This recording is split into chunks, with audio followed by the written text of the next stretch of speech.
सावधान। खाने की खराब आदतें जो आपके स्वास्थ्य और शरीर को नष्ट कर रही हैं।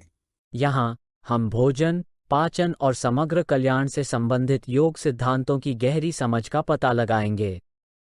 योग हमें सिखाता है कि हमारे पाचन तंत्र में भोजन के निरंतर प्रसंस्करण में बहुमूल्य ऊर्जा खर्च होती है, जो हमारे शरीर और दिमाग दोनों को प्रभावित करती है। अपना सर्वोत्तम कार्य करने के लिए हमें खाने के 1.5 से 2.5 घंटे के भीतर खाली पेट रहने का प्रयास करना चाहिए। इसका मतलब यह नहीं है कि हमें भूख महसूस करनी होगी। इसका मतलब यह है कि भोजन को आत्मसात करने के लिए पेट से आंत के अन्य भागों में जाना पड़ता है। जब भोजन पचने के दौरान पेट में ही रह जाता है तो हम सुस्त हो जाते हैं, हमारी धारणा की भूख कम हो जाती है। आदर्श रूप से सतर्कता बनाए रखने के लिए भोजन को 2.5 घंटे के भीतर पेट से बाहर निकल जाना चाहिए। भोजन के दौरान तरल पदार्थों से परहेज करना महत्वपूर्ण है, क्योंकि वे पाचन एसिड को पतला करते हैं, जिससे पाचन खराब हो जाता है। योग विज्ञान के अनुसार फलों को चबा चबा कर खाना चाहिए।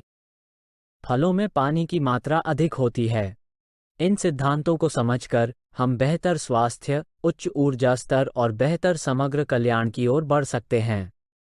योग हमें उच्चतम स्रोत से शक्ति प्राप्त करने, खुद को सकारात्मक रूप से बदलने की याद दिलाता है। यहाँ हम प्रभावी ढंग से ऊर्जा सेवन और प्रबंधन के महत्व पर जोर देते हैं। अच्छी ऊर्जा पाने के लिए क्रॉस लेग्ड बैठें।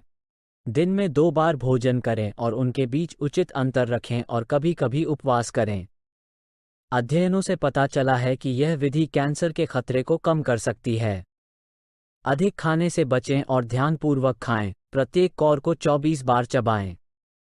ये प्रक्रिया सतर्कता और ऊर्जा के स्तर को बनाए रखने में मदद करती है, जिससे आप अपने अभ्यास में अधिक कुशल बन जाते हैं।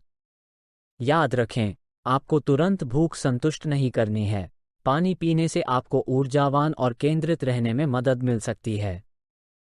यहाँ हम खाली पेट के महत्व पर जोर देते हैं, इसे भूख से अलग करते हैं। खाली पेट शरीर और मस्तिष्क के श्रेष्ठ कार्यक्षमता के लिए आवश्यक है, इसलिए हम उस कदर खाते हैं कि हमारा पेट 2 से 2.5 घंटे के भीतर खाली हो। खाली पेट बिस्तर पर जाने से सफाई और कोशिका स्वास्थ्य को बढ़ावा मिलता है। हम आदतों के माध्यम से जीने की अवधारणा को चुनौती देते हैं और जागरूक जीवन जीने को प्रोत्साहित करते हैं। मनुष्य के रूप में हमारी अद्वितीय क्षमता सचेत रूप से कार्य करने की है, जो हमें परिष्कृत करती है। आइए इस बात पर विचार करते हुए भोजन विकल्पों के साथ प्रयोग करें कि हमारे शरीर के लिए क्या उपयुक्त है। मशीन की तरह नहीं, होशपूर्वक जीना सीखें।